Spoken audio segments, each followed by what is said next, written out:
Deuxième épître de Pierre, chapitre 1. Simon Pierre, serviteur et apôtre de Jésus-Christ, à ceux qui ont reçu en partage une foi du même prix que la nôtre, par la justice de notre Dieu et du Sauveur Jésus-Christ. Que la grâce et la paix vous soient multipliées par la connaissance de Dieu et de Jésus notre Sauveur.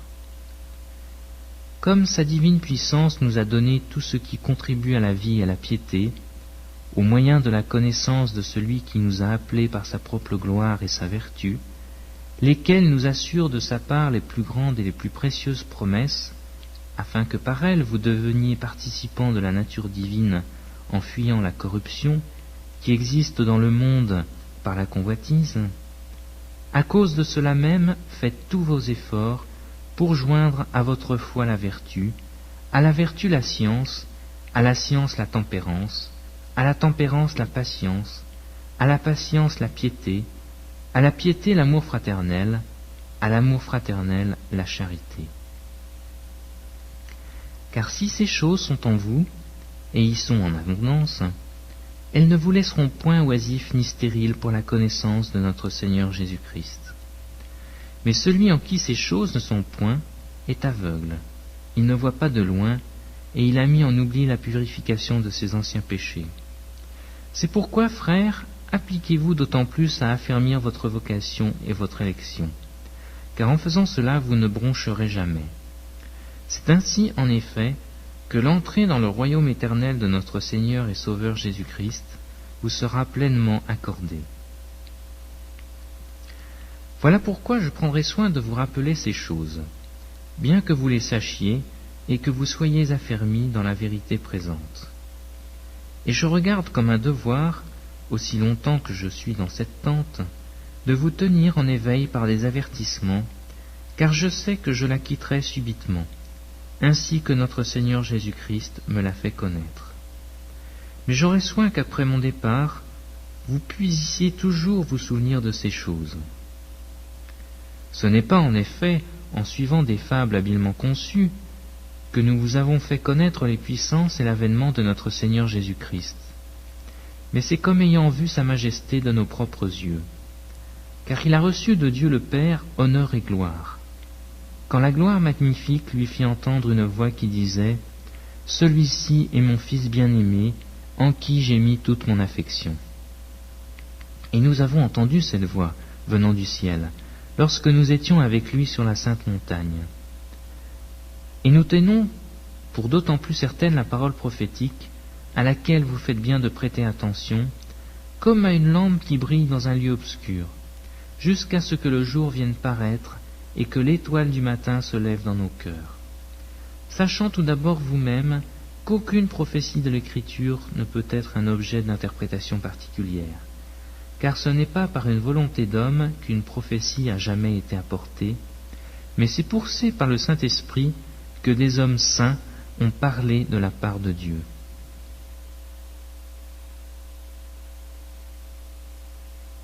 Deuxième épître de Pierre, chapitre 2.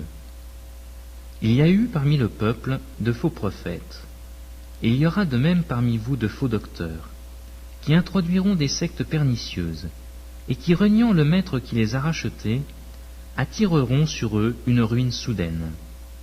Plusieurs les suivront dans leur dissolution, et la voix de la vérité sera calomniée à cause d'eux. Par cupidité, ils trafiqueront de vous au moyen de paroles trompeuses, eux que menace depuis longtemps la condamnation, et dont la ruine ne sommeille point. Car si Dieu n'a pas épargné les anges qui ont péché, mais s'il les a précipités dans les abîmes de ténèbres, et les réserve pour le jugement, s'il n'a pas épargné l'ancien monde, mais s'il a sauvé Noé, lui le huitième, ce prédicateur de la justice, lorsqu'il fit venir le déluge sur un monde d'impies, s'il a condamné à la destruction et réduit en cendres les villes de Sodome et de Gomorrhe, les donnant comme exemple aux impies à venir, et s'il a délivré le juste Lot, profondément attristé de la conduite de ces hommes sans frein dans leur dissolution, car ce juste qui habitait au milieu d'eux tourmentait journellement son âme juste à cause de ce qu'il voyait et entendait de leurs œuvres criminelles, le Seigneur, sait délivrer de l'épreuve les hommes pieux, et réserver les injustes pour être punis au jour du jugement. Ceux surtout qui vont après la chair dans un désir d'impureté et qui méprisent l'autorité. Audacieux et arrogants, ils ne craignent pas d'injurier les gloires, tandis que les anges supérieurs en force et en puissance ne portent pas contre elles de jugement injurieux devant le Seigneur. Mais eux, semblables à des brutes qui s'abandonnent à leur penchant naturel et qui sont nées pour être prises et détruites, ils parlent d'une manière injurieuse de ce qu'ils ignorent, et ils périront par leur propre corruption, recevant ainsi le salaire de leur iniquité. Ils trouvent leur délice à se livrer au plaisir en plein jour. Hommes tarés et souillés, ils se délectent dans leur tromperie, en faisant bonne chère avec vous.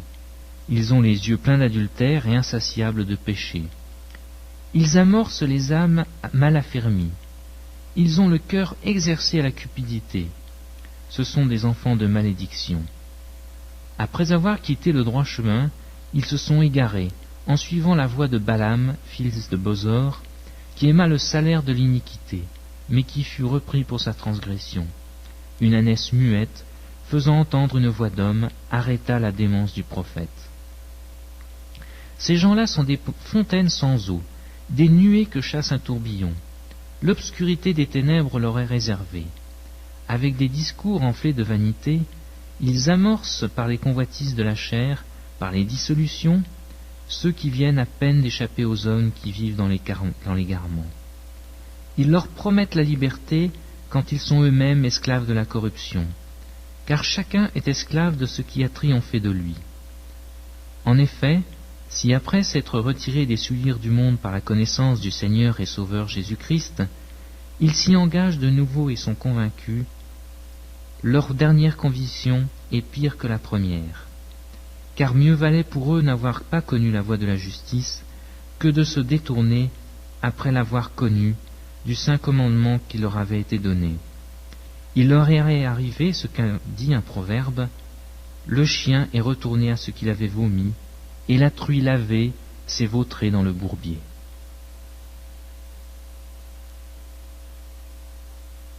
Deuxième épître de Pierre, chapitre 3. Voici déjà, bien-aimés, la seconde lettre que je vous écris.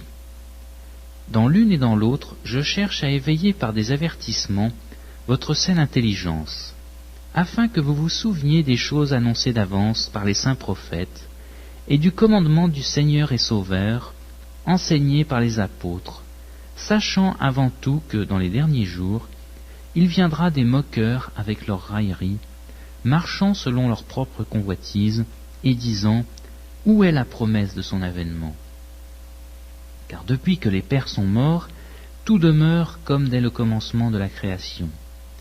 Ils veulent ignorer, en effet, que des cieux existèrent autrefois par la parole de Dieu, de même qu'une terre tirée de l'eau est formée au moyen de l'eau, et que par ces choses le monde d'alors périt, submergé par l'eau, tandis que par la même parole, les cieux et la terre d'à présent sont gardés et réservés pour le feu, pour le jour du jugement et de la ruine des hommes impies.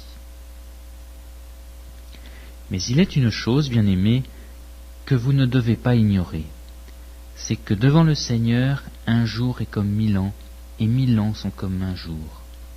Le Seigneur ne tarde pas dans l'accomplissement de la promesse, comme quelques-uns le croient, mais il use de patience envers vous, ne voulant pas qu'aucun périsse, mais voulant que tous arrivent à la repentance. Le jour du Seigneur viendra comme un voleur dans la nuit. En ce jour, les cieux passeront avec fracas, les éléments embrasés se dissoudront, et la terre, avec les œuvres qu'elle renferme, sera consumée. Puis donc que toutes ces choses doivent se dissoudre, quelles ne devez-vous pas être par la sainteté de la conduite et par la piété, attendant et attend l'avènement du jour de Dieu, jour à cause duquel les cieux enflammés se dissoudront et les éléments embrasés se fondront. Mais nous attendons, selon sa promesse, de nouveaux cieux et une nouvelle terre où la justice habitera. C'est pourquoi, bien-aimés, en attendant ces choses, appliquez-vous à être trouvés par lui, sans tache et irrépréhensible dans la paix. Croyez que la patience de notre Seigneur est votre salut.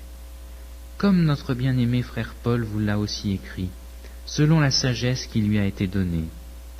C'est ce qu'il fait dans toutes ses lettres, où il parle de ces choses, dans lesquelles il y a des points difficiles à comprendre, dont les personnes ignorantes et mal affermies tordent le sens, comme celui des autres Écritures, pour leur propre ruine. Vous donc, bien-aimés, qui êtes avertis, mettez-vous sur vos gardes, de peur qu'entraînés par l'égarement des impies, vous ne veniez à déchoir de votre fermeté. Mais croissez dans la grâce et dans la connaissance de notre Seigneur et Sauveur Jésus-Christ. À lui soit la gloire, maintenant et pour l'éternité. Amen.